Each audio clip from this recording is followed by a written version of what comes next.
Hi everyone and welcome back to the Charlie's Journey YouTube channel. I'm Charlie, and if this is my first video you've come across, then I hope that you will stay and subscribe if you like the content, and to my returning subscribers, thank you for your support as always. Today's a bit of a different video, but it was requested by a subscriber a little while ago and I said I would talk about it. I wasn't quite sure how to weave it into my usual content, but as I have stated before in previous videos, I don't just talk about XJW content.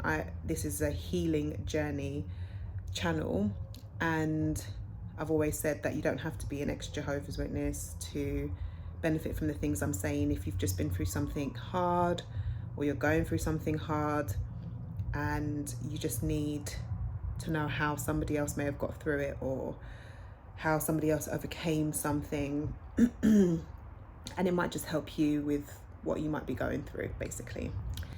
So I'm going to be talking about the fact that I was severely bullied as a child from the age of, I'd say probably 10 going on 11 up to the age of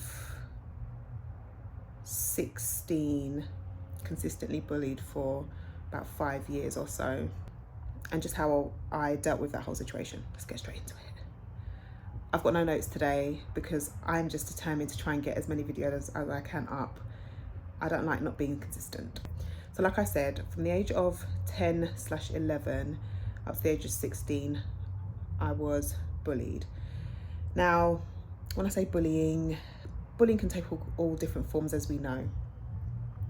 And it's not uncommon, sadly, for children to be bullied. It's an all too familiar scenario that we're used to, unfortunately. There's always going to be somebody at school who, a child at school who's unhappy with themselves, so they bully others, or whatever the case might be. We just know that, unfortunately, when we send our children to school, the likelihood that they could be bullied is there, yeah? Anything from verbal bullying to physical bullying, and anything in between, I guess.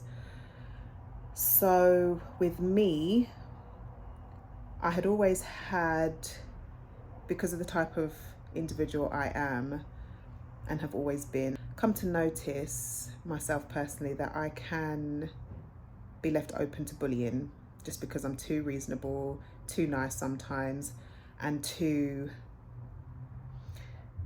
accommodating of people's feelings and not so much of my own, or haven't been so much of my own anyway. So I'd always been subject to having a little bit of teasing here and there over, funny enough, when I was younger, it was mostly because of my height, because I always was one of the tallest children in the class, let alone I was always the tallest girl, but sometimes I was one of the tallest children in my class. And when I say sometimes I was the tallest,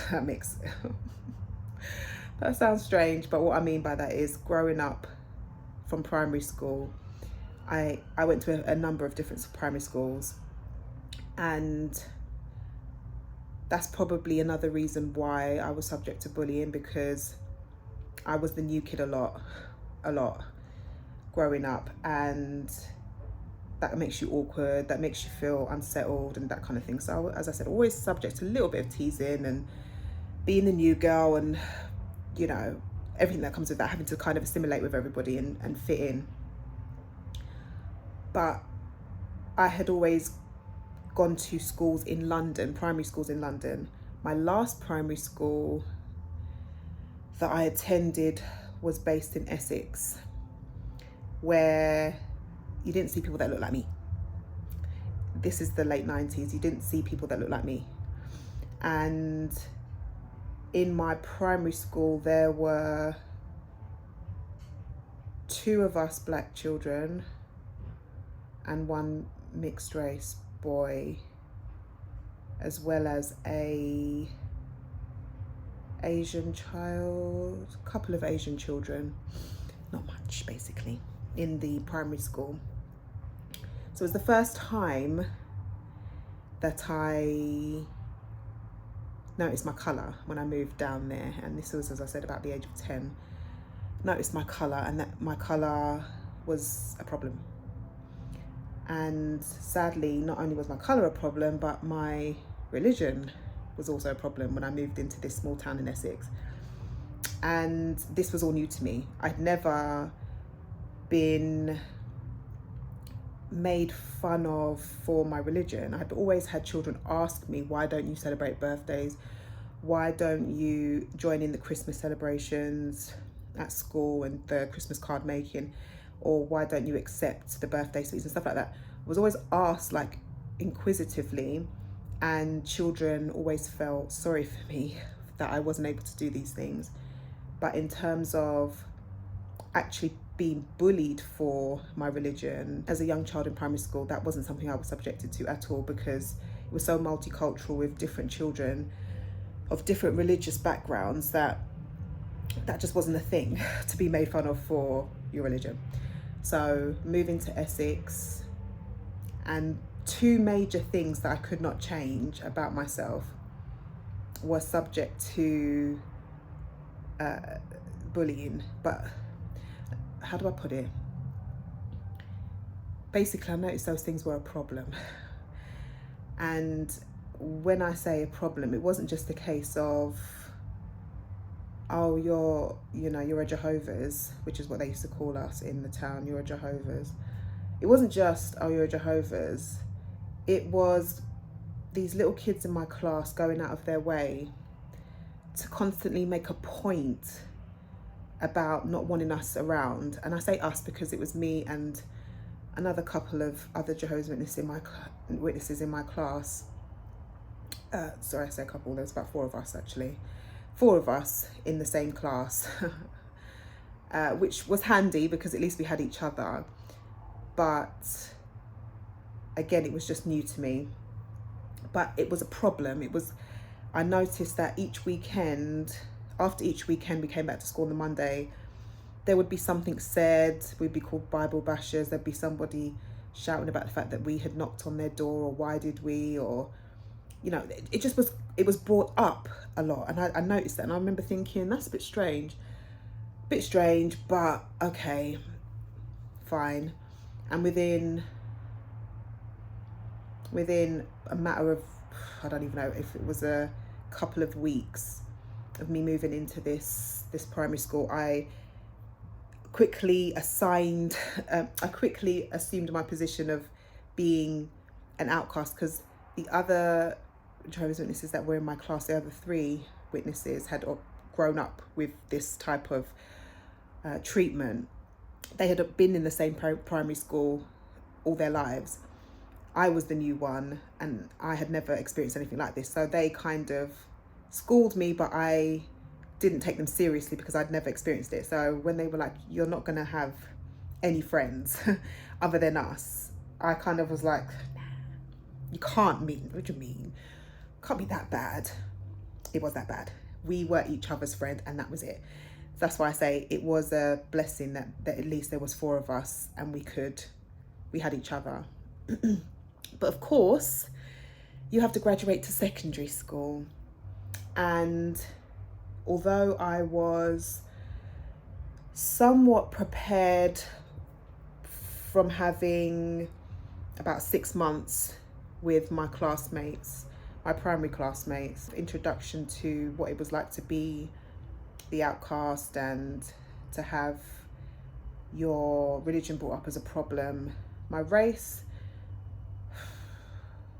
at that time wasn't so much a problem because there was another black child in my class, so they were used to seeing at least one black child. It wasn't so much of a problem.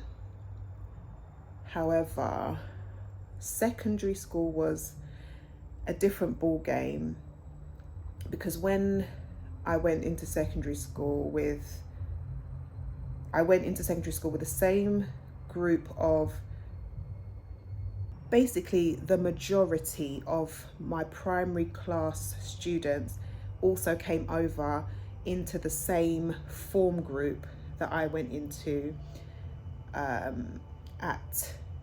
in secondary school. Four particular girls that were quite popular and really did not like Jehovah's Witnesses and really did not like black people. There was one girl in particular who was the ringleader, who ended up coming into the same form class as me, and she joined forces with another 4 or 5 girls from our new form class who had come from other primary schools, who were also very popular and also did not like black people and also hated Jehovah's Witnesses. So there ended up being about 8 or 9 of these very popular, pretty, I guess, girls, and then maybe 4 or 5 popular boys. Yeah, I'd say 4, 5, 6 popular boys in the class. And they all kind of teamed up together and made it like a big coalition, basically. So you had them, then you had like the nerdier, brainy kids that kind of all stuck together. And then there was me and two of the Chosen Witnesses that had come from my primary class also came into my secondary class as well. So I had them, but they weren't the same colour as me. They weren't black. They had come into the same form group as me. So I was relieved for that because we had each other. And just as well in those first couple of years, because it was horrible. And a lot of it I have blocked out. I think our brains just do that when something's too much for us. Our brains block it out. But there's just key things that I remember that have always stayed with me about how I was treated. But those first couple of years were tough because that group of 8 or 9 girls made it their mission to make me and the other 2 Jehovah's Witnesses' lives hell. So you had the main girl, let's call her Kelly. That wasn't her name, but let's call her Kelly, the main girl. And then you had a main boy, and we'll call him Ken. Kelly and Ken. Don't ask me why, just come to my head. Kelly and Ken were relentless. Ken focused on my race and made it his mission almost every day to call me names, which I won't mention, but we know one of the main ones that begin with N, and constantly calling me a piece of shit. And the more children would find it funny and I guess play into it, the more he played up to it, and the more he was like, yeah, and the more he saw I got upset, the more he would continue. And it would always happen during a lesson when it was the quietest time, like when the teacher had set the work, set the assignment for you to do, and the class is supposed to be silent, or sometimes it actually was silent for once, and you're supposed to be writing and getting on with your work. That is when Ken would choose to pipe up and go in on my race and talk about my features and humiliate out of me during the lesson. And as I said, as soon as kids would hear it, then you'd hear the eruption of laughter, the pointing, the whispering, the yeah you are, and why are you even in this class, and that kind of. And then I would look to the teacher to help me out here, and the teacher just pretended they didn't hear, or just would sit and watch and literally just sit and look at me with a blank stare on their face and say nothing, or a very weak attempt of like, oh, be quiet, or turn around, Ken, don't face Charlie, turn around and get on with your. Very weak, feeble attempt at anything. No punishment was ever made, no like get out the classroom or stop that, go to the head teacher or go to the head of year, or no, just a very, as I said, weak, feeble, turn around and get on with your work. So in the end, I stopped sort of looking to the teachers. Certain teachers wouldn't have the messing around, but not necessarily would step in or intervene to talk about the actual the racial aspect of it. And that was that was probably for the first year and a half, because Ken thankfully moved. And yeah, that was the biggest blessing, because Ken, oh, nasty piece of work, but Ken upped and left, and his parents drove him, thank gosh, halfway across the country, somewhere up north, and we didn't see him again, which was brilliant. But that was a year and a half in, so I had to put up with his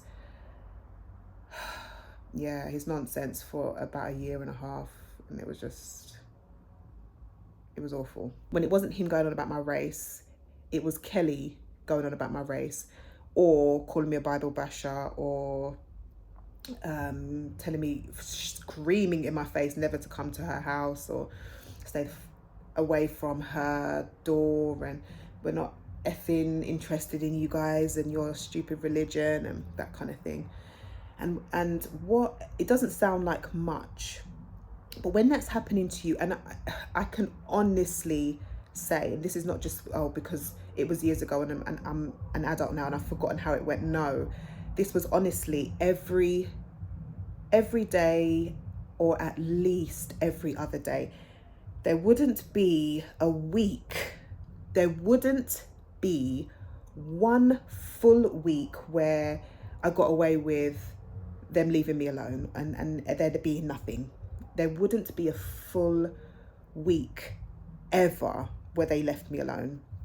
So it's having that being said to you. And when you're a teenager, we all know, we've been there, and you're going through your awkward stage, you're going through puberty, you're going through lots of different things, you're conscious as hell about the way you look, about the way you're presented, everything about you. You pick apart yourself anyway, without anybody's help. You do that all on your own as a teenager, much less somebody picking on something that you literally have no control over and can do nothing about, which is your skin color, your looks, and as I said at the time, my religion, because it was all I knew and it was my whole life. So fundamentally, I concluded that me as a whole, just existing, was a problem. And I internalized that because it was reinforced every single day that I was nothing, or that I was flawed, or that something about me was ugly, or, you know, disgusting, and that kind of thing. And that took its toll over the years, because as I said, this was from primary to the very end of secondary, so 5 years of that. And remember, every day, or at least every other day, no word of a lie, no exaggeration, that is how it was. And it got physical at times, you know, just the usual, obviously being shoved, people try to trip me up, having lunch taken and chucked out the window during class, so I had no food for the day, being spat at, having stones thrown at me. As I said, I can't remember it all because a lot of it's been blocked out, but it hit a low point when people were trying to spit on me because of just being me. It hit a low point at that point, and that's just one thing I remember. But as I said, there was many instances of things like that, and it unfortunately got progressively worse when I got to the third year of secondary, because when you're in year 9, if you're in the UK, you know that you choose your options and you study those subjects in more detail for your GCSEs, and you got a little bit more freedom to, you know, study subjects of interest.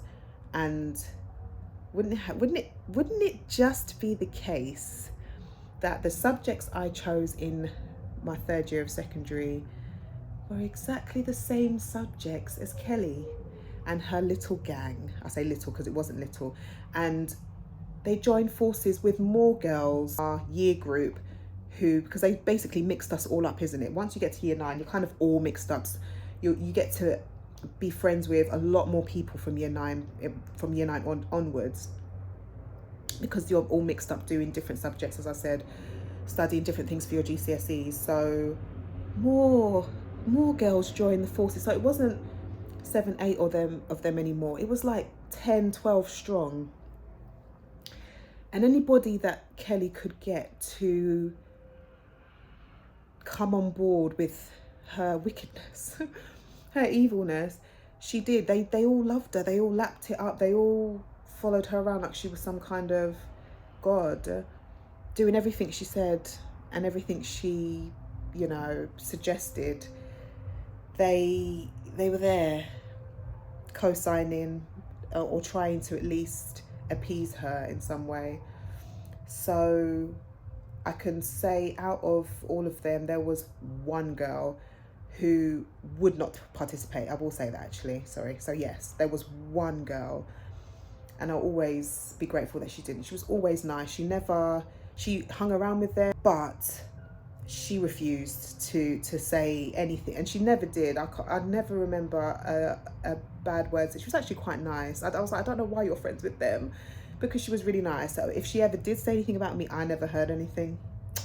If she was ever horrible, I never picked up on it, because she would always show me respect whenever, you know, we weren't friends, but if we needed to interact in class, she was always lovely. I have to actually use that word. She was actually lovely. She was really nice, and I felt normal when I spoke to her. But she was the only one. The rest of them, when they all joined forces, it was just hell. And because I was by myself at this point, from the 3rd year upwards, I didn't have many classes, if any, with, no, I had maybe 2 classes with one of the girls that was a witness, who was a witness in my class. I had maybe 1 or 2 classes with her, but I didn't see them much during the week because we had different schedules. And they were bullied for being witnesses, but like I said, I had a double whammy because I was a witness and I'm black. So being stuck in classes with them by myself